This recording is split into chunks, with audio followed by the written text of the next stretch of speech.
Real லைஃப்லயும் நானும் அப்படிதான். எங்க அப்பா கிட்ட எதுவுமே பெருசா நான் எக்ஸ்பிரஸ் பண்ணவே இல்லை. ஆனா என்னை விட வேற யாரும் அவரை லவ் பண்ண முடியாது அந்த அளவுக்கு. Is my hero. Meenakshi Academy of Higher Education and Research. Admissions open. Apply online. ஆச்சி பாதாம் ட்ரிங்க். ஆச்சி பாதாம் ட்ரிங்க் ஒன்னு வாங்கினா ஒன்னு free. Oscar is always on right track. That is why Fast Track Taxi அப்போ உடனே டவுன்லோட் பண்ணுங்க.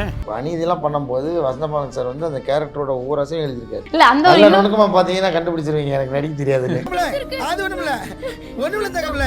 எனக்கு இவரோட அப்பா கேரக்டர் பார்க்கும்போது என் அப்பாவை பார்க்குற மாதிரி இருந்துச்சு. அவர் எங்க அப்பா காக்கி சட்டை போட்டு வேலை பார்க்குறோம், அதுல அவர் காக்கி சட்டை போட்டு வரதாகட்டும்.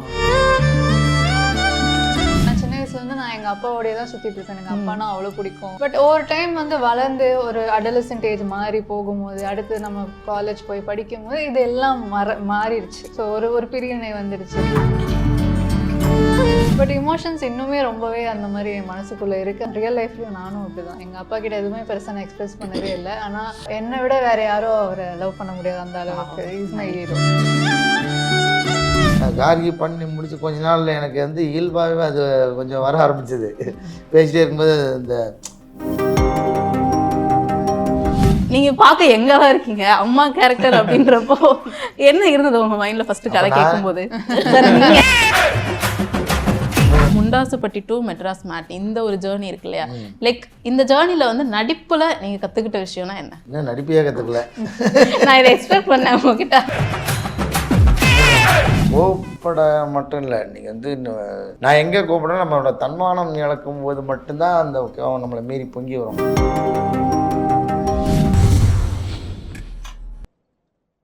லிட்டில் டாக்ஸ் நேயர்களுக்கு வணக்கம். இன்னைக்கு நம்ம கூட மெட்ராஸ் மேட்னி மூவி டீம் தான் இருக்காங்க. எல்லாருக்கும் வணக்கம். எல்லாரும் எப்படி இருக்கீங்க? சந்தோஷம் சார். ஃபர்ஸ்ட் ஆஃப் ஆல் இன்னைக்கு சினிமா வந்து எவ்வளோ எவால்வ் ஆயிடுச்சு. அதாவது முன்னாடிலாம் பார்த்தீங்கன்னா சினிமா அப்படின்னா ஹீரோ ஹீரோயின் அப்படிங்கிறத தாண்டி இன்னைக்கு கேரக்டர் ரோல் அப்படிங்கிறது ரொம்ப ரொம்ப ஒரு முக்கியமான விஷயமா பார்க்கப்போது அதுக்கு முக்கியத்துவம் கொடுக்குறாங்க. அப்படி நான் வந்து ஒரு படம் பார்க்கும்போது ஒரு கேரக்டர் ரோலா நான் ரொம்ப ரசிச்சது உங்களோட கேரக்டர் கார்கிலையா இருக்கட்டும். அதே மாதிரி அநீதி படத்துல தங்கப்பிள்ளை அப்படின்னு நீங்க சொல்றது, நீங்க அழுகிற சீனை தான் நாங்க அழுதுருக்கோம். ஸோ அந்த மாதிரி ரொம்ப அழகா நீங்க பண்றீங்க. ஒரு கேரக்டருமே உங்களை எப்படி ப்ரிப்பேர் பண்றீங்க? ஒரு கேரக்டருக்குமே எனக்கு ப்ரிப்பரேஷனே வராது. எப்படி நீங்கள் கேட்ட கேள்விக்கு பதில் சொல்கிறனோ இது மாதிரி தான் நான் ஷூட்டிங்லேயே நடிப்பேன். ரொம்ப இப்போ வந்து சொல்கிறாங்க இதுதான் உங்கள் கேரக்டர், இப்போ நீங்கள் இதை பண்ணோம் அப்படின்னா அந்த ஸ்பாட் அது. இல்லை அது என்னென்னா அதுக்கு முன்னாடி நம்ம கதை சொல்லிடுவாங்க இல்லையா, நம்மளோட ரோல் என்னன்னு சொல்லிடுவாங்க. அப்புறம் நம்ம ரோலுக்கு ஒரு பேக் ஸ்டோரி இருக்கும். இதெல்லாம் வச்சு நம்ம பில்டு பண்ணி ஒரு ஐடியாக்குள்ளே வந்திருப்போம். அந்த கேரக்டர் இப்படி தான் பண்ணும் போதுன்னா அப்புறம் எல்லாமே டேரக்டர் வந்து என்ன வேணும்னு சொல்லிடுவாங்க. இப்போ அநீதிலாம் பண்ணும்போது வசந்தபாலன் சார் வந்து அந்த கேரக்டரோட ஒவ்வொரு அசையும் எழுதியிருக்காரு. அது எவ்வளோ வேகமாக பேசணும், அந்த கேரக்டரு அது எப்படி நடக்கும், பையன்கிட்ட எப்படி பேசும், முதலாளிகிட்ட எப்படி பேசும், எல்லாமே அதை வச்சுருக்காரு. அவர் எப்படிப்பட்ட உழைப்பாளி எல்லாமே அவர் வந்து டீட்டெயில் வச்சுருந்தார். அதை அப்படியே நம்ம சொன்னதை அப்படியே பண்ணால் அது வந்துருச்சு, அவ்வளோதான். ஸோ அந்த மாதிரி தான் எல்லா படத்துலேயும் இருக்கிற டைரக்டர் சொல்கிறத நம்ம கேட்டு வாங்கிட்டு அந்த என்ன நடிக்கிற நேரத்துக்கு அதுக்காக நம்ம உட்காந்து முதல் நாள் ஃபுல்லாக நடித்து பார்த்து கண்ணாடி முன்னாடி நடித்து பார்த்து மனப்பாடம் பண்ணி அப்படிலாம் பண்ணால் அது அந்த அந்த எப்படி சொல்கிற ஒரு இயல்புல இருந்து மாறி அது ஒரு ஃபேக்காக வந்துடும். ஆனால் நல்ல ஷேப்பில் இருக்கும், பார்க்கறதுக்கு பர்ஃபெக்டாக இருக்கும். எனக்கு பர்ஃபெக்டாக நடிக்க வராது, ஏன்னா இன்பர்ஃபெக்ஷன் தான் இருக்குது இல்லையா உலகத்தில் ரொம்ப இன்ட்ரெஸ்டிங். சூப்பர். அதனால நாங்களாம் பயங்கரமாக ரசிக்கிறோம். இல்லை அந்த நல்ல நுணுக்கமாக பார்த்தீங்கன்னா கண்டுபிடிச்சிருவீங்க. எனக்கு நடிக்க தெரியாது. இவ்வளோ ஓப்பனாக பேசுறீங்க. ஆனால் பட் அந்த ஒரு விஷயத்த இன்னைக்கு அந்த கேரக்டர் ரோல் அப்படிங்கிறது ரொம்ப ரொம்ப இம்பார்ட்டன்ஸ் கொடுக்கப்படுறதை நீங்கள் எப்படி பார்க்குறீங்க? இன்னைக்கு மட்டும் இல்லை, நீங்கள் வந்து நீங்கள் பார்த்தீங்கன்னா அப்படி பார்த்தா இன்னைக்கு கம்மின்னு தான் சொல்லலாம். அப்போல்லாம் இன்னும் ஜாஸ்தியாக இருந்தது. நீங்கள் வந்து Janagaraj sir, VK. Ramasamy sir, நிழல் ரவி சார், இந்த மாதிரி நீங்கள் கேரக்டர் ஆர்டிஸ்ட்லாம் ஃபுல்லாக ஒரு லிஸ்ட் எடுத்திங்கன்னா அவங்களுக்கு ஒரு ஐகானிக் பர்ஃபார்மன்ஸாக இருக்கும். அவங்க எந்த படத்தில் பார்த்தாலும் அந்த அவங்களோட ஐகானிக்கில் பண்ணுவாங்க. ஆனால் அது நமக்கு அவ்வளோ இன்ட்ரெஸ்டிங்காக இருக்கும். எல்லா படத்துலையும் நம்ம அவங்கள பார்க்க வந்துட்டாரா இன்னைக்கு ஏதோ ஒரு சுவாரஸ்யமாக இருக்கும். இவர் இருந்தால் இந்த படத்தில் ஒன்று இருக்கும் அப்படின்னு ஒன்று இருக்கும்ல, அது அப்போ இருந்தே தொட்டு இருந்துட்டு தான் இருக்குது. இப்போ வந்து என்னென்னா அந்த கேரக்டர் ரோல் பெர்ஸ்பெக்டிவில் கதையை பெருசு பண்ணுறாங்க. ஸோ அந்த ஒரு டிசைன் வந்திருக்கு இப்போது. அது ஏன்னா இப்போ உலகத்தில் வந்து எண்ணிக்கையாக பார்த்தா எளிய மனிதர்கள் தான் அதிகம், சிம்பிளாக இருக்கிறவங்க தான் ஜாஸ்தி.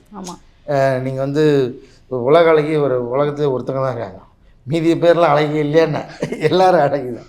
அப்போ அவங்களோட இயல்பு வந்து சினிமாக்குள்ளே சொல்லும் போதெல்லாம் இன்னும் நெருக்கமாக பார்க்குறாங்க. அது வரவேற்கப்படுது நான் நம்புகிறேன். அப்படி தான் இப்போ என்ன மாதிரி காமனாக இருக்கிறவங்க எண்ணிக்கை தான் அதிகம். ஸோ இந்த படம் மெட்ராஸ் மேட்னி அப்படின்றது பார்த்து ரொம்ப நல்லா இருந்தது. ஒரு குடும்ப படமாக இருந்தது. சத்யராஜ் சார் வந்து கதை சொல்கிறாரு. ஸோ இந்த ஒரு அவர் தான் இதுக்கு கரெக்டாக இருப்பார் அப்படின்ற ஒரு விஷயம் உங்கள் மைண்டில் ஃபிக்ஸ் ஆனால் தென் காஸ்டிங் அதை சூஸ் பண்ணது அதை பற்றி சொல்லுங்கள் சார். இல்லை, நான் ஒரு விஷயத்தில் தெளிவாக இருந்தேன். இந்த படத்துக்கு வந்து ஐ மீன் எல்லா படத்துக்கும் நல்ல ஆக்டர்ஸ் தேவை. பட் குறைகள் இருந்தால் இங்கெங்கே கொஞ்சம் சமாளிச்சிடலாம். பட் இந்த படம் வந்து முழுக்க முழுக்க ஆக்டர்ஸை நம்பி எடுக்கப்பட்ட படம். ஸோ நான் வந்து இந்த ஃபேமிலியை கேஸ்ட் பண்ணும்போது காளி வெங்கட் சாராக இருக்கட்டும், இல்லை ஷெல்லி மேமாக இருக்கட்டும், இல்லை ரோஷினியாக இருக்கட்டும், ரொம்பவே ஸ்பெசிஃபிக்காக கொஞ்சம் ஸ்பெசிஃபிக்காக இருந்து தான் கேஸ்ட் பண்ணேன். இவங்க இருந்தால் தான் நல்லாயிருக்குன்ற மாதிரி தான் யோசித்தோம். இன்ஃபேக்ட் நல்ல அப்பா மாட்டலாம் ஃபஸ்ட்டு காளி வெங்கட் சார் தான் கேஸ்ட் பண்ணோம். ஸோ நல்ல அப்பா மாட்டலைன்னா இந்த படம் எடுக்க வேண்டாம், அப்புறம் பார்த்துக்கலான்ற ஜோனில் தான் நான் இருந்தேன். ஸோ ஃபஸ்ட் என்ன பண்ணோம், இந்த ஃபேமிலி வச்சு ஃபுல் கதையை ஷூட் பண்ணிட்டோம். நரேட்டராக வந்து நான் ஒரிஜினலி பாரதி ராஜா சாரை தான் நான் யோசித்தேன். அப்புறம் கொஞ்சம் ஸ்கெடியூல் இஷ்யூ, அவர் பாரதி ராஜா சாரோட ஹெல்த் இஷ்யூ, அதனால் வந்து நாங்கள் வந்து அடுத்து யார் பண்ண முடியும்னு பார்க்கும்போது சத்யராஜ் சார் பேர் வந்தது. அஃப்கோர்ஸ் அவருக்கு இருக்க டைனமிசம் இருக்குல்ல, அவர் அந்த நக்கலாகவும் ஜோக்காகவும், but at the same time அவர் வந்து சென்டிமெண்டலாகவும், அவர் ரொம்ப டீப், ரொம்ப எமோஷனலி பயங்கர டீப்பாகவும் இருக்கும். அவர் வந்து ஏர்லி டேஸ்லேருந்தே அது இருக்கும். ஆனால் வெளில பார்த்தா அவர் வந்து ஒரு நக்கல் பண்ணிக்கிட்டே இருக்க மாதிரி இருக்கும், ஆனால் உருக்கம் வச்சிருவார். ஸோ அந்த இது தேவைப்பட்டுச்சு. அவர் தான் இதை பண்ணுவாரான்ற டவுட் இருந்தது. பட் விஷுவல்ஸை பார்த்துட்டு கண்டிப்பாக பண்ணுறேன் அப்படின்னு சொன்னார். ஸோ நடந்தது. ஸோ இந்த படத்தில் வந்து நான் பார்க்கும்போது எனக்கு ரொம்ப பிடிச்ச விஷயம் என்னென்னா, நம்ம அந்த படத்தோட உள்ள கனெக்ட் ஆக முடிஞ்சது. அதாவது நம்ம வீட்டில் எப்படி நம்ம அப்பா இருப்பாங்களோ, நம்ம அம்மா இருப்பாங்களோ, நம்ம கூட பிறந்தவங்களா இருப்பாங்களோ, அப்படி பார்க்கும்பொழுது இந்த படத்தில் இருக்க எந்த ஒரு கேரக்டராவது உங்கள் வீட்டில் இருந்து நீங்கள் எடுத்து வச்சதா இருக்குமா? பாட்டி. ஆயா. ஓகே. ஏன்னா என் ஆயா வந்து தேங்காய் பிஸ்கட் வந்து டெய்லி வாங்கிட்டு வருவாங்க. ஓகே. எல்லாம் கேட்பாங்க, இதெல்லாம் எங்கெங்கிருந்து எடுத்தீங்க? நான் சொல்லுவேன், இது மட்டும்தான் நான் இந்த பர்டிகுலர் இன்சிடெண்ட் வந்து என் லைஃப்ல இருந்து எடுத்தது. ஓகே. பட் மீதி பார்த்தீங்கன்னா எல்லாருமே எல்லா அம்மா ஆவரேஜ் அம்மா அப்பா வந்து இப்படி தான் இருப்பாங்க. அந்த பாட்டி கேரக்டர் வந்து எனக்கு ஏன் கனெக்ட் ஆச்சுன்னா, என்னோட ஃப்ரெண்ட் இருக்காங்க, அவங்க வந்து சொன்னாங்க, என்னோட பாட்டி இப்படிதான் டெய்லி வந்து எனக்கு கீரை வடை வாங்கி தருவாங்க. அப்போ அவங்க உட்காந்து பார்க்கும்பொழுது லைக் கண்ணு கலங்குது, அவங்களுக்கு ஆட்டோமேட்டிக்காக கனெக்ட் ஆகுது. ஸோ அது ரொம்ப இதாக இருந்தது. பரவாயில்ல, நம்ம பார்க்கும்பொழுது நமக்கு இவ்வளோ கனெக்ட் ஆகுது அப்படின்றது. என் டீம்ல என்ன எல்லாம் கிண்டல் பண்ணுவீங்க, இதெல்லாம் உங்க லைஃப்ல நடந்தது இல்ல? அப்ப எல்லார் வீட்லயும் இப்படி ஒரு பாட்டி இருந்திருக்காங்க கண்டிப்பா. படம் பார்த்துட்டு எல்லாருமே சொல்லுவாங்க, சார் என் அப்பா மாதிரி இருந்தது, என் அக்கா மாதிரி இருந்தது. எனக்கு சந்தோஷமா இருக்கும். எனக்கு இவரோட அப்பா கேரக்டர் பார்க்கும்போது என் அப்பாவை பார்க்குற மாதிரி இருந்துச்சு. அவர் பேசுறதா இருக்கட்டும், அவர் எங்க அப்பா காக்கி சட்டை போட்டு வேலை பார்க்குறோம், அதுல அவர் காக்கி சட்டை போட்டு வரதா இருக்கட்டும், நம்ம அப்பா மாதிரியே இருக்கே அப்படின்னு நிறைய இடத்துல கனெக்ட் ஆகி எமோஷன் ஆனதா இருக்கட்டும். ஸோ ரொம்பவே நல்லா இருந்தது. மேம், மின்னல் முறையில் உங்களுடைய கேரக்டர் எனக்கு ரொம்ப ரொம்ப பிடிக்கும். உங்களோட ஆக்டிங்காக இருக்கட்டும் ரொம்பவே சூப்பராக இருந்தது. இந்த படத்துலேயே அப்படிதான். தென் நீங்கள் பார்க்க எங்கே தான் இருக்கீங்க அம்மா கேரக்டர் அப்படின்றப்போ என்ன இருந்தது உங்கள் மைண்டில் ஃபர்ஸ்ட் கதை கேட்கும்போது? நீங்கள் எங்கே தான் Sir actually told me the story. Okay. And when he narrated itself, I was able to visualize. Okay. And I'm a person who actually accepts a story or accepts a film only if I can visualize. Okay. Otherwise, if I'm not getting connected with it, I won't be doing it. Okay. So that narration was like pakka for me, and then I was like, okay, I'll do it. And second thing, I think I have even told sir at that time, this story which is prevailing now, which has been happened and is happening, people haven't in Tamil industry, they haven't talked about it. Why? This is a middle class family story, happening story, a very real one. Why people are not showcasing it? And this talks about the generation gap, and which is very important, very very important. And so I felt this was a genuine story. It will be a genuine make, and I wanted to be in it. Actually Shelley பற்றி ஒன்று சொல்லணும்.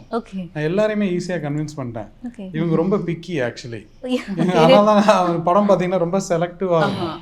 இவங்களை convince பண்ணுறதுக்கு நான் வந்து கிட்டத்தட்ட ஒரு மூணு வாரம் என்னை ஓட விட்டாங்க. எப்படி கன்வின்ஸ் பண்ணீங்க? நீங்கள் என்ன சொல்லி? நான் பேசி இல்லை நீங்கள் தான் பண்ணணும், நான் வேறு யாரும் கேஷ் பண்ணுறதா இல்லை, சின்ன படம் உங்களால் அஃபெக்ட் ஆகும் அப்படின்னு சொல்லிட்டேன். லைக் உங்களுக்கு இவங்க தான் பண்ணணும் அப்படின்ற விஷயத்துல ஸ்ட்ராங்காக இருந்தீங்க.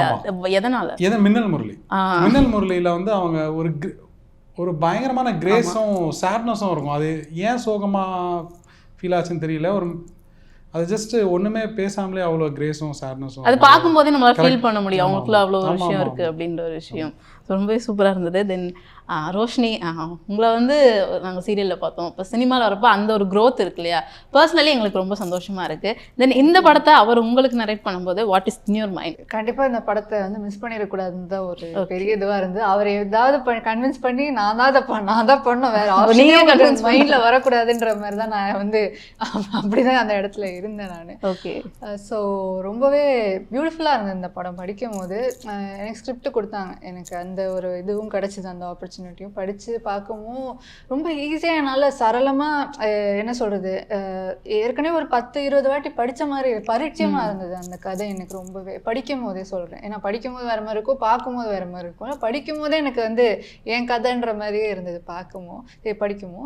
ஸோ அது லைக் அது ஸ்க்ரீனில் அது அழகாக வந்திருக்கு, ரொம்பவே அழகாக வந்திருக்கு நான் பார்க்கும்போது. ஏன்னா ஃபஸ்ட்டு இந்த படத்தை நான் வந்து ஃபுல்லாக முடிச்சுட்டு காட்டினப்போ நான் படித்தது நான் இமேஜின் பண்ணதை தாண்டி ரொம்ப அப்பால்பட்டிருந்தது. அந்த இமோஷன்ஸ் எல்லாம் சேர்ந்து எல்லாருமே, நான் சொல்கிறது இந்த மெயின் காஸ்டோட நிறைய காஸ்ட் வந்து இதில் ஃபார்ம் ஆகிருக்காங்க, நிறைய பேர் வந்து இதில் வந்து கதையை வந்து உருவாக்கியிருக்காங்க. ஸோ எல்லாரோட ஒரு உழைப்பும் வந்து அழகாக அதில் வந்து வந்திருக்கு, ரொம்ப பியூட்டிஃபுல்லாக ஆக்சுவலாக காஸ்டாக இருக்குது. ஓகே. ஸோ அதெல்லாம் பார்க்கும்போது எனக்கு ரொம்பவே சந்தோஷமாக இருக்குது. இந்த படத்தில் நானும் ஒரு பார்ட்டாக இருக்கேன். ரொம்ப என்ன சொல்கிறது, ரொம்ப கிரேட்ஃபுல், ரொம்ப பிளெஸ்டாக ஃபீல் பண்ணுறேன் எனக்கு இது கிடச்சிருக்கு. பட் உங்களுக்கு ஓவராலாக ரொம்ப பிடிச்சதுக்கு அப்படின்ற ஒரு விஷயம் சொல்லும்பொழுது படத்துல ஏதாவது ஒரு சீன் எங்களுக்கு பார்க்கும்போது கனெக்ட் ஆன மாதிரி உங்களுக்கு கனெக்ட் ஆன சீன் தான் என்ன சீன்? அதில் கனெக்ட் ஆன சீன் வந்து இந்த ஒரு இதில் வந்து நிறைய சின்ன குழந்தையிலேருந்து தீபிகா வந்து வளர்ந்த வயசு வரைக்கும் இருக்கும். ஸோ அந்த ஒரு இது அந்த வளர்ப்பு இருக்கு, அது பயங்கரமாக எனக்கு கனெக்ட் ஆச்சு. ஏன்னா சின்ன வயசுலேருந்து நான் எங்கள் அப்பாவோடய தான் சுற்றிட்டு இருப்பேன். எனக்கு அப்பானா அவ்வளோ பிடிக்கும். அவரோட பைக்கில் போகிறதா இருக்கட்டும், இல்லை அவர் வந்து டீ கடையில் போய் டீ குடிக்கும் போது கூட பின்னாடியே அடம் பிடிச்சிட்டு வருவேன், எப்படின்னா வந்தே ஆகணும், எனக்கு தெரியாதுன்னு ஊரை கூட்டிடுவேன் நான். எங்கள் அப்பாவும் கூப்பிட்டு போவார், மெனக்கேட்டு கூப்பிட்டு போய் ஒரு கப் அண்ட் சாசரில் டீ கொடுப்பாங்க, அதில் ஊற்றி சாசரில் வைப்பார். அது என்னன்னு தெரியல, அது பயங்கர இமோஷனாக இருக்கும். அந்த சாசரில் ஊதி இப்படி குடிச்சிட்டு இருப்போம், குழந்தையா இருக்கும். இன்னுமே அதெல்லாம் ஞாபகம் இருக்குது. பட் ஒவ்வொரு டைம் வந்து வளர்ந்து ஒரு அடலசன்ட் ஏஜ் மாறி போகும்போது, அடுத்து நம்ம காலேஜ் போய் படிக்கும் போது இது எல்லாம் மாறிடுச்சு. ஸோ ஒரு பிரிவினை வந்துடுச்சு. ஆனால் எல்லாம் அதே பொண்ணு தான், நானும் அதே பாசம் தான் இருக்கு. ஆனால் அது காட்டுறதுக்கான ஒரு இது வந்து ரொம்ப பெரிய கேப் கிடைக்காம போயிடுச்சு. வாழ்க்கை நடந்தது, அதுக்கப்புறமா நிறைய சிச்சுவேஷன்ஸ் மாறும். அது என்னன்னு தெரியல, அந்த கேப் எனக்கு எப்படி அது எதனால் ஆச்சுன்னு எனக்கு சொல்ல தெரியல. பட் இமோஷன்ஸ் இன்னுமே ரொம்பவே அந்த மாதிரி என் மனசுக்குள்ளே இருக்குது. அதே மாதிரி தான் அந்த படத்துலேயும் அந்த தீபிகாவுக்கு அவ்வளோ இமோஷன் அவங்க எக்ஸ்பிரஸ் பண்ண மாட்டாங்க எதுவுமே. அந்த மாதிரி தான் ரியல் லைஃப்லையும் நானும் அப்படிதான். எங்கள் அப்பா கிட்ட எதுவுமே பெருசாக நான் எக்ஸ்பிரஸ் பண்ணவே இல்லை. ஆனால் என்னை விட வேற யாரும் அவரை லவ் பண்ண முடியாது அந்த அளவுக்கு. Is my hero. ஸோ அந்த அந்த ஒரு கேரக்டர் தான் இங்கே. கண்டிப்பா எல்லா பொண்ணுங்களுக்குமே அப்பா தான் ஃபர்ஸ்ட் ஹீரோ. அது என்னன்னாலுமே வந்து ஸோ எங்க ரீல் டேடி ஏதாவது சொன்னாரா, ஏதாவது அட்வைஸ் அவரோட நடிப்புல வந்து இந்த மாதிரி ஏதாவது அட்வைஸ் இல்ல அவர் ரியல் டேடி, நீங்க ரீல் டேடி? சூப்பரா இருக்கு இந்த பேர் ரீல் டேடி. ஏதாவது உங்களுக்கு சொன்னாரா நடிப்பு பத்தி ஏதாவது நீங்க கேட்டீங்களா அவர்கிட்ட? இல்ல, அவரை வந்து என்ன சொல்றது, அவர் கண்ணன்ற மாதிரி ஒரு கேரக்டர்ல அவர் அதுலே இது ஓகே சார். எனக்கு வந்து என்னன்னா கார்கி படத்துல ஒரு திக்கு கேரக்டர் பண்ணியிருப்பீங்க, அதே தான் வந்து கொடி படத்துலயும் திக்குவாய் கேரக்டர் தான் இருக்கும். லைக் அந்த 2 படமே நாங்க பார்க்கும்போது என்னன்னா எங்களுக்கு வேரியேஷன் தெரிஞ்சுது. பட் நீங்க ரொம்ப ஈஸியா சொல்லிடுறீங்க, அது இம்பர்ஃபெக்ஷன் தான் அப்படின்னு ரொம்ப ஈஸியா சொல்லிட்டு போயிடுறீங்க. பட் அந்த ஒரு விஷயம் கொண்டு வரது இருக்கு இல்லையா ஸ்க்ரீன்ல, திக்குவாய்னா நான் 2லையுமே திக்குவாய், பட் தெரிஞ்சிடக்கூடாது இது வேற படம் அது வேற படம்ன்றது காட்டணும் அப்படின்ற ஒரு விஷயம். அது என்னதான் பண்றீங்க நீங்க? ரெஃபரன்ஸ் இருக்கு ஒன்று, இல்லை ரெஃபரன்ஸ் இருக்கு, நம்ம எதை எடுத்துக்கிட்டு நம்ம பண்ணுறோன்றது. அப்புறம் அந்த கேரக்டருக்கு ஒரு கேரக்டரைசேஷன் இருக்குது, இந்த கேரக்டருக்கு ஒரு கேரக்டரைசேஷன் இருக்கு இல்லையா. அது அவர் வந்து எப்போல்லாம் திக்குவார்னு ஒன்று இருக்குது, அது வந்து அந்த டைரக்டர் எழுதி வச்சுருந்தார். அதே மாதிரி கார்கியில் வந்து இந்த கேரக்டர் எப்போல்லாம் வந்து தடுமாற்றம் வரும்போது திக்கும் அப்படின்றது, அதில் வந்து எமோஷன் ஆகும்போது திக்கும். இதில் தடுமாற்றம் வரும்போது எங்கேயாவது ஒரு கையறு நிலை வந்துருச்சுன்னா அவர் திக்கும். அது இயல்பாகவே அது பண்ணும்போதே வந்துடுது. என்னன்னு சொல்லப்போனால் கார்கி பண்ணி முடிச்சு கொஞ்ச நாளில் எனக்கு வந்து இயல்பாகவே அது கொஞ்சம் வர ஆரம்பிச்சிது. பேசிட்டே இருக்கும்போது இந்த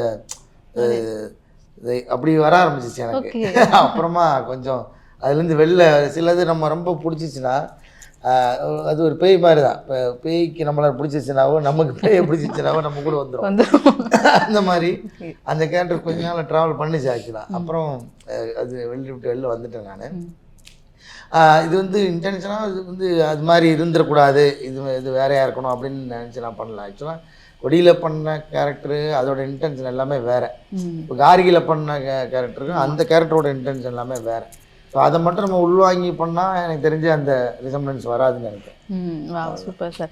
இந்த படத்துலையுமே உங்களோட இப்போ இவர் சொன்னார் அவருக்கு கனெக்டான ஒரு கேரக்டர் அவர் ரியல் ஸ்டோரியிலேருந்து, அந்த மாதிரி உங்களுக்கு ஏதாவது கனெக்ட் ஆச்சா? ஒரு கேரக்டராக இந்த கேரக்டர் பயங்கரமாக எனக்கு கனெக்ட் ஆச்சு அப்படின்றது? எனக்கு ரொம்ப இன்ட்ரெஸ்டிங்காக ஜார்ஜ் அண்ணனோட கேரக்டர் ரொம்ப. ஓகே, உங்கள் ஃப்ரெண்டா? இல்லை ஜார்ஜ் மாதிரியான டிரைவிங்கில் நீங்கள் படம் பார்த்துட்டீங்க தானே? அந்த டிரைவிங் சொல்லி தருவார்ல. ஓ சாரி, அவர் ஓகே ஓகே. அவரோட அந்த ஏரியாவே எனக்கு பயங்கரமாக பிடிக்கும். ஆமாம், ரொம்ப அவர் வந்து எப்படின்னா சூப்பர் நேச்சுரலாக பண்ணுவார். அவர் நார்மலாக இல்லை, நேச்சுரலுக்கு மேலே ஒரு படி மேலே போய் பண்ணிடுவார். ஆக்சுவலி ஒரு நாள் அந்த லொக்கேஷனுக்கு அதான் எங்களுக்கு லாஸ்ட் டே. அந்த கார் ஓட்டுற இடம். ஆமாம், அந்த கார் ஓட்டுற இடம். அதுக்கப்புறம் அந்த லொக்கேஷன் ஸ்கெடியூல் இஷ்யூஸ்லாம் இருந்தது. லிட்ரலி கடைசி 10 நிமிஷம் என்னன்னா 10 நிமிஷம்னா சன் செட் ஆகிட்டே இருக்கு. காளி சார் கிட்டத்தட்ட ஒரு 20 டேக் வந்து சிரிச்சுக்கிட்டே இருந்தார். அவரால் சிரிப்பு அடக்க முடியாம அவரோட ஷேர் பண்றது ரொம்ப கஷ்டம். இல்ல அவர் அந்த சினிமா இவர் கார் எடுக்க ட்ரை பண்ணுவார், அவர் பார்த்துட்டே இருப்பார். நீ எடுத்து ஓட்டி ஸ்டார்ட் பண்ணிட்டு எனக்கு கூப்பிட்டு தூங்க ஆரம்பிச்சிருவார் கேப் போட்டுட்டு. அது ரொம்ப நல்லா இருந்தது அந்த சீன். அவர் பண்ற சின்ன சின்ன அசை கூட நான் ரசிப்பேன். ஏன்னா அடிப்படையாக இருக்கேன் அவர் எனக்கு வந்து ரொம்ப பிடிக்கும். அவர் ஃபேன் மாதிரி வச்சுக்கலாம், ஃபேன் பாய் தான். அவர் கூட நடிக்கும் போது இல்லை அது வந்து ரொம்ப கண்ட்ரோல் பண்ணுறது ரொம்ப கஷ்டமாக இருந்தது. சார் இந்த படத்தில் இந்த ஃபேமிலி எமோஷன் அதெல்லாம் தாண்டி ஒரு முக்கியமான விஷயமா நான் பார்த்தேன்னா பேரண்டிங் அப்படின்ற ஒரு விஷயம். அதில் வந்து ஒரு சின்ன பையன் வருமா, எதுக்கு எடுத்தாலும் எல்லாரையும் அடிச்சுட்டே இருப்பான். ஆனால் வந்து அவங்க வீட்டில் அவனுக்கு ஒரு பேக் ஸ்டோரி ஒரு இடத்துல தான் காட்டியிருப்பீங்க. கடைசியில் பார்த்தா வீட்டில் அவங்க அப்பா அவனை அடிச்சுட்டு இருப்பாரு. அதோட ரெஃப்ளெக்ட் தான் இவன் வந்து எல்லாரையும் அடிச்சுட்டு இருப்பான். அவன் வளர்ந்து பார்த்தீங்கன்னா அவன் ஒரு இடத்துக்கு வருவான், இவரோட பையன் வளர்ந்து வரப்போ சொல்லுவான் உனக்குலாம் இப்படி ஒரு அப்பா அம்மான்றது. ஸோ அந்த பேரண்டிங்கிறது அங்கே வீட்டில் நம்ம எப்படி நம்ம குழந்தைங்களை வளர்க்குறோமோ வெளியே அவங்க அப்படிதான் இருக்காங்க, அவங்க லைஃபும் அது மாதிரி தான் போகுது அப்படின்றது. ஸோ அந்த விஷயத்தை பற்றி சொல்லுங்க சார். கண்டிப்பாக. ஆமாம், ஆக்சுவலி இதுதான் உண்மையிலே மாரல் ஆஃப் த ஸ்டோரின்னு நினைக்கிறேன். சொன்ன மாதிரி ஓகேனா அந்த தினேஷ் வினோத் அந்த 2 பேருமே ஒரே ஏரியாவில் ஒரே வறுமை நிலையோ இல்லை ஃபைனான்ஷியல் நிலைமையோ இருந்த பசங்க. ஒரே ஒரு வித்தியாசம்தான், அப்பா மட்டும்தான். அந்த அப்பா வந்து அவனை வந்து ரொம்ப வயலண்டாக ட்ரீட் பண்ணுவார். ஆனால் இந்த அப்பா வந்து இவன் ஓடி போனதுக்கப்புறம் மடியில் வச்சு நெத்தியில் தடவி கொடுப்பாரு. ஆனால் அந்த பையன் அந்த சீன் முன்னாடி வந்து என்ன சொல்லியிருப்பான், நாங்கள் ஓடி போனதை மட்டும் அப்பா கிட்ட சொல்லாத அத்தா, அப்பா அடிச்சே கொண்டுருவோம் அப்படின்னு. ஸோ அது வந்து என்ன சொல்கிறது, நான் படத்தில் சொன்ன மாதிரி ஒரு நல்ல ஸ்டேபிளான சொசைட்டிக்கு ஃபவுண்டேஷன் பாசமான குடும்பங்கள் தான். இல்லைனா இப்போ வந்து வீட்டில் மட்டும் அப்பாவோ அம்மாவோ அன்ஃபார்ச்சுனேட்லி கொஞ்சம் நமக்கு பெட்டராக அமைஞ்சிச்சுன்னா வந்து அவங்கள அது வாழ்க்கை ஃபுல்லாக பாதிக்கும்.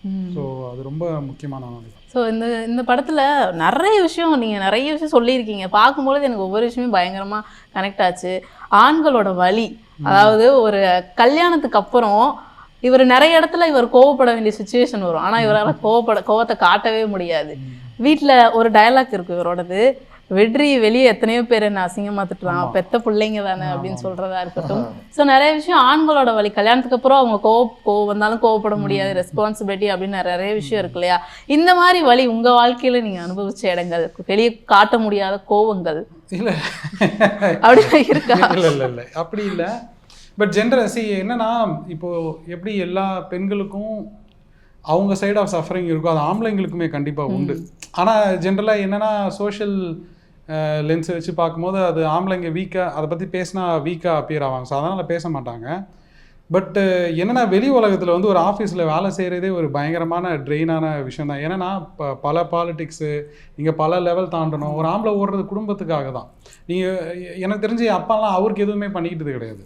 அதெல்லாம் அம்மாவுக்கு அப்பாவுக்கு எனக்கு என் அக்காவுக்கு ஃபேமிலிக்காக தான் இருக்கும். பட் இந்த படத்தில் அவர் சொல்லியிருப்பார், தான் முன்னேற வாய்ப்பே இல்லைன்னு தெரிஞ்சும் ஓயாத ஓட்டம் சொல்லியிருப்பாங்க.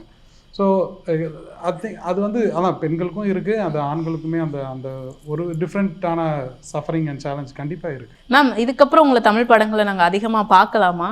ஏன்னா இப்போதான் வந்து you guys should give the opportunity. I'm ready to do it. So என்ன மாதிரியான கேரக்டர்ஸ் நீங்கள் வந்து வரணும் அப்படின்னு நினைக்கிறீங்க? No, nothing like any characters which I can connect, which I can feel, I'll do it. Okay so ஒரு I'm not particular about இந்த மாதிரி character அந்த மாதிரி. No. If you ask me like that, I like to act as an astronaut. I like to act in a military thing. I like to act as a combat warrior and all. That is there aside. But anything, you know, which I can connect, which I can visualize. ஒரு impactful create பண்ற மாதிரி அப்படி சொல்லலாமா? Even if it is one scene, okay அதுக்கு ஒரு அதில் ஒரு இது இருக்கணும். what you call ஒரு மீனிங், ஒரு இம்பாக்ட் இருக்கணும், ஒரு நடிக்கிறதுக்கான ஒரு ஸ்பேஸ் இருக்கணுங்க. அந்த மாதிரி எனக்கு கண்டிப்பாக மேம் நீங்கள் உங்களை தொடர்ந்து நாங்கள் தமிழில் எதிர்பார்த்துட்டே இருக்கோம். நிறைய படங்கள் நீங்கள் பண்ணணும். ஸோ ரோஷினி, நீங்கள் வந்து இதுக்கப்புறம் வந்து உமன் சென்ட்ரிக் படங்கள்லாம் இப்போ நிறைய வந்துட்டே இருக்குது. ஸோ அந்த மாதிரி படங்கள் பண்ணுற ஐடியாஸும் உங்களுக்கு இருக்கா? கூப்பிட்டாங்கன்னா பண்ணலாம் தான். Okay okay. பட் உங்களுக்கு ஐடியா இந்த மாதிரி படங்கள் நான் பண்ணணும் அப்படின்ற ஒரு தாட், இந்த மாதிரி கேரக்டர் ஸ்பெசிஃபிக்காக எதுவுமே இல்லை. எனக்கு நல்ல கதைகள் இவங்க சொன்ன மாதிரி தான், எனக்கு அது ரிலேட்டபிளாக இருந்து எனக்கு வந்து அது எனக்கு அது பண்ணணும்னு ஆசை இருந்து அப்படின்னு தான் பண்ணலாம். Okay okay sir. கடைசியாக வந்து உங்ககிட்ட சார் என்னென்னா வந்து இப்போது ஒவ்வொரு படங்கள்லையுமே நீங்கள் கேரக்டர் ரோல் பண்ணுறீங்க அப்படின்றப்போ அதை நாங்கள் பார்த்து என்ஜாய் பண்ணுறப்போ உங்களுக்கு க்ளோஸ் டு ஹார்ட் இந்த படத்தில் நான் பண்ண இந்த ஒரு கேரக்டர் வந்து எனக்கு இப்போ வரைக்குமே வந்து ரொம்ப க்ளோஸ் டு ஹார்ட் அப்படின்னா அது என்ன கேரக்டர், என்ன படம்? ஏன் இந்த பிரச்சனை புரியல? இல்லை கேட்குறேன். ஒன்று மட்டும் சொல்ல முடியாது இல்லையா? இப்போ நான் வந்து நிறைய ஏதாவது ஒன்று உங்களுக்கே இது ரொம்ப ரொம்ப க்ளோஸ் டு ஹார்ட் எனக்கேன்னு இல்லை. இப்போ நான் என்னை பொறுத்தளவுக்கு ஒரு படம் நடித்து முடிஞ்சு இந்த படம் ரிலீஸ் ஆச்சுன்னா அது அவ்வளோதான் எனக்கு. அது திரும்ப நான் வந்து பெரும்பாலும் அதை எடுத்து அசை போடுறதே கிடையாது. அது அப்படி விட்டுரும். நீங்கள் அது மாதிரி யாராவது கேட்டால் தான் எனக்கு ஞாபகத்துக்கு வரும். ஆமாம் நம்ம கொடி நடித்தோமா, ஓகே காரிகை நடித்தோம், அப்படி தான். எனக்கு பெருசாக அப்படி ஏதாவது ஹோல்ட் பண்ணி வச்சுக்கிட்டு இதுதான் என்னோட அப்படின்னு நான் அதை வச்சுக்கிட்டது இல்லை. அதனால் பர்டிகுலராக ஒரு ரோல் எனக்கு சொல்ல தெரியல. இப்போ கேட்டிங்கன்னா சூடாக இருக்கிறதுனால நான் மெட்ராஸ். ஓகே. அப்போ முண்டாசுப்பட்டியில் ஒரு ஜாலியான ஒரு காமெடியான கேரக்டராக இருக்கட்டும், இப்போ வந்து கார்கியில் ஒரு ஒரு இம்பாக்ட்ஃபுல் கேரக்டர், கொடியில் ஒரு நல்ல நண்பர் கேரக்டர், இப்படி ஒவ்வொரு கேரக்டரும் பார்த்து முண்டாசுப்பட்டி டு மெட்ராஸ் மேட் இந்த ஒரு ஜேர்னி இருக்கு இல்லையா? லைக் இந்த ஜேர்னியில் வந்து நடிப்பில் நீங்கள் கற்றுக்கிட்ட விஷயம்னா என்ன? இன்னும் நடிப்பையாக கற்றுக்கல. நான் இதை எக்ஸ்பெக்ட் பண்ணேன் உங்ககிட்ட. அப்படியா? இதைதான் நடிப்பில் கற்றுக்கிட்ட விஷயம்னா நீங்கள் ஆட்டோமேட்டிக்காக நீங்கள் எக்ஸ்பீரியன்ஸாகவே நீங்கள் வந்து என்ன வேலை பார்த்தாலுமே, நடிப்பு விட்ருங்க, என்ன வேலை பார்த்தாலுமே. இப்போ நான் வந்து ஒரு ஒரு மெக்கானிக் செட்டில் வேலை பார்க்குறேன்னு வச்சுங்களேன். ஃபஸ்ட்டு நான் ஒரு பைக்கை பிரித்து மாட்டுறதுக்கும் ஒரு 15 வருஷம் கழிச்சு அதே பைக்கை பிரித்து மாட்டுறது வித்தியாசம் இருக்குல்ல. ஸோ அந்த மாதிரி தான் எந்த வேலையாக இருந்தாலும் அது எக்ஸ்பீரியன்ஸ் ஆக ஆக ஆக அது இன்னும் கொஞ்சம் உங்களுக்கு சரளப்படும். அது வந்து இன்னும் கொஞ்சம் சரளமாக அதை பண்ண முடியும்ல. ஸோ அந்த ஒரு மனநிலை இருக்குது. அப்புறம் அந்த மாதிரி இடம் வரும்போது இன்னும் கொஞ்சம் பயமாகவும் இருக்குது. ஏன்னா நம்ம அது அப்படி ஆகிட்டோம்னா நம்ம ஒரு ரொட்டீனுக்குள்ளே போயிடுவோம். அது ஒரு வேலையாக மாறிடும். ஒரு க்ரியேட்டிவாகவோ இல்லை ஒரு எக்ஸ்பெரிமெண்ட்டாக பண்ண மாட்டோம் அதையும். அதனால வந்து அதையும் பண்ணுறது இல்லை, அதையும் ஓவர் கம் பண்ணா ட்ரை பண்ணிகிட்டே இருக்கோம். இப்போ இந்த சரளமாக வர்றது இருக்குல்ல, அதை நிறுத்திட்டு புதுசாக ஆரம்பிச்சிருவோம். இங்கேருந்து இப்போ எல்லா படத்தையும் விட்டுருவோம், இப்போ இங்கேருந்து ஆரம்பிச்சுக்குவோம் அப்படின்னு தான் ஒரு படம். இப்போ இந்த படத்துக்கு அப்புறமே உங்களுக்கு இருக்கா? இப்போ நம்ம அப்பா கேரக்டராக பண்ணுறோம், அப்பாவா வந்து ஒரு ரிஜிஸ்டர் ஆகிறோம், எல்லாருமே சூப்பராக இருக்குன்றாங்க, அடுத்து வரதும் அப்பா கேரக்டர், அந்த பயம் இருக்கா? அப்படிலாம் பயம் இல்லை எனக்கு. பயம் சென்ஸ் அதுக்கப்புறம் வருமோ அப்படின்ற ஒரு விஷயங்கள் வருவேன் நிச்சயமாக. எனக்கு இப்போ இந்த மெட்ராஸ் மேட்னியில் எனக்கு எப்படி எவ்வளோ அழுத்தமாக எவ்வளோ உண்மையாக அந்த அந்த அந்த கேரக்டரைசேஷன் அவ்வளோ ஜெனுவனாக இருந்ததில்ல. நான் சொல்கிறது நேர்மையாக, நான் அப்போ அப்படி சொல்ல வரல. இது ஒரு நெகட்டிவான அப்பாவாக கூட இருக்கலாம், அது கூட பண்ணலாம். ஆனால் அப்பா கேரக்டர் பண்ணக்கூடாது நான் ஏன் முடிவு பண்ணுவேன்? எல்லா அப்பாவும் வேறு அப்பா தானே. இப்போ உங்கள் அப்பாவுக்கு இருக்கிற பிஹேவியர் எங்கள் அப்பாவுக்கு கிடையாது, எங்கள் அப்பா பிஹேவியர் உங்கள் அப்பாவுக்கு கிடையாது. அப்போ வேறு தான். இப்போ ஆனால் ஓவராலாக அப்பான்றது ஒரு ஸ்தானம், அவ்வளோதான். அந்த ஸ்தானத்துலேருந்து பார்க்கும்போது உங்களுக்கு அந்த கேள்வி எழுதே தவிர ஒவ்வொருத்தரும் வேறு பெக்குலியரான கேரக்டர் தான். ஸோ அந்த மாதிரி வரும்போது நிச்சயமாக அதுக்காக நீங்கள் சொல்கிற மாதிரி ஒரு ஸ்டீரியோ டிப்பிக்கலாக வந்து அப்பாவாக அப்பானா ஒரு கூப்பிட்டா நான் அதை வந்து கண்டிப்பாக அதை கேட்டுக்குவேன். கேட்டு அந்த ரோல் அந்த படத்துக்குள்ளே என்ன பண்ணுதுன்னு பார்ப்பேன். அது முக்கியமான வேலை பண்ணுது அப்படின்னா, உதாரணத்துக்கு எந்த ஒரு கதாபாத்திரமாக இருந்தாலும் நம்ம ஒரு படத்தில் நடிக்கும்போது அது 3 சீனோ 1 சீனாக இருந்தாலும் அந்த கதையை அது சுமந்து இன்னொரு கேரக்டர்கிட்ட கொடுக்கும். அப்படி ஒரு தன்மை இருக்குது. அது வேலை செய்கிற தன்மை இருந்தால் மட்டும்தான் அந்த ரோல் நடிக்கணுன்றது என்னோட அடிப்படை குணம். அதை பார்ப்பேன் நான். இது வந்து ஒரு கதை ஸ்கூலில் போய் கதையை சுமக்குதான்னு பார்ப்போம். அந்த கேரக்டர் ஒரு 2 சீனோ 4 சீனோ பரவாயில்ல, ஆனால் அது எவ்வளோ தூரம் தாங்கி சம்மந்து கொண்டு போய் இன்னொரு கேரக்டர்கிட்ட அது டெலிவரி பண்ணுதோ அந்த முக்கியத்துவம் பார்த்து நம்ம பண்ணுறது தான். அதனால் அப்பா கேரக்டர் நடிக்க மாட்டேலாம் ஒன்றும் கிடையாது. அதே நேரத்தில் ஸ்டீரியோ டிப்பிக்கலாக கூப்பிட்டு நீங்கள் இதை பண்ணுங்க அப்பா, இதில் ஒரு ஹீரோயின் அப்பா இருக்குது, இதில் ஒரு ஹீரோ அப்பா இருக்குது, ஒரு முன்னாடிலாம் ஒரு படத்தில் ஹீரோவோட ஃப்ரெண்டோட அப்பான்னாங்க. எனக்கு அது புரியல. சரி அப்படி என்ன அப்போ அந்த கேரக்டர் என்ன பண்ணுது அப்படின்னு அந்த ரோல் போய் கேட்டால் ஒன்றுமே இல்லை. ஒன்றுமே இல்லை. அந்த கேரக்டர் அப்படி உருவி எடுத்துட்டாலும் அந்த படம் ஓடிக்கிட்டே தான் இருக்க போகுது. அதனால ஒரு பாதிப்பும் ஏற்பட போகிறதில்ல. அதே மாதிரி இப்போ நம்மளை வந்து அந்த ஒரு கேரக்டர் நம்ம படத்துக்குள்ளே இருக்கோன்னா நம்மளை உருவிட்டா அந்த படம் மிஸ் ஆகணும் அப்படின்னு தான் மட்டும்தான் அதை பண்ணணும். அது மாதிரி இருக்கும் பட்சத்தில் பண்ணலாம், தப்பு கிடையாது. ஓகே, நான் அவர்கிட்ட கேட்ட கேள்வி தான், இந்த கேள்வி மட்டும் முடிச்சிடுறேன். ஆண்களோட வலி, நீங்கள் என்னைக்காவது கோவப்பட வேண்டிய இடத்துல உங்கள் கோவத்தை காட்ட முடியாத situation because of the responsibility இருக்குது, அதனால அப்படி ஒரு சுச்சுவேஷன்லாம் இருந்திருக்கா? நிச்சயமாக இருக்குது. நம்ம வந்து நீங்கள் அதை வந்து கோவப்பட மட்டும் இல்லை, நீங்கள் வந்து கிட்டத்தட்ட நான் எங்கே கோவப்படுறேன் நம்மளோட தன்மானம் இழக்கும் போது மட்டும்தான் அந்த கோவம் நம்மளை மீறி பொங்கி வரும். மற்றபடி நிறைய சகிச்சுட்டு தான் போகிறோம். சின்ன சின்ன விஷயங்கள்ல நிறைய நம்ம வந்து இழந்துட்டு தான் போகிறோம். காரணம் என்ன, ஒரே விஷயந்தான், இப்போ நமக்கு பின்னாடி ஒரு குடும்பம் இருக்குது, நம்மளை நம்பி சில ஆத்துமாக்கள்லாம் இருக்குது. அப்போ அதை நம்பி நம்ம அதுக்காக நம்ம இதை வந்து சரி விட்டுறலாம் அப்படின்றது இருக்க தான் செய்யும். அது மாதிரி எங்கள் அப்பாக்கிட்டே நான் அந்த குணத்தை நான் பார்த்துருக்கேன். ஓகே, ஸோ ரொம்ப அழகாக நிறைய விஷயங்கள் பகிர்ந்துக்கிட்டீங்க. மெட்ராஸ் மேட்னி ஒரு மாபெரும் வெற்றியடைய லிட்டில் டாக்ஸ் சார்பில் வாழ்த்துக்களை தெரிவிச்சுக்கிறேன். நன்றி. நன்றி.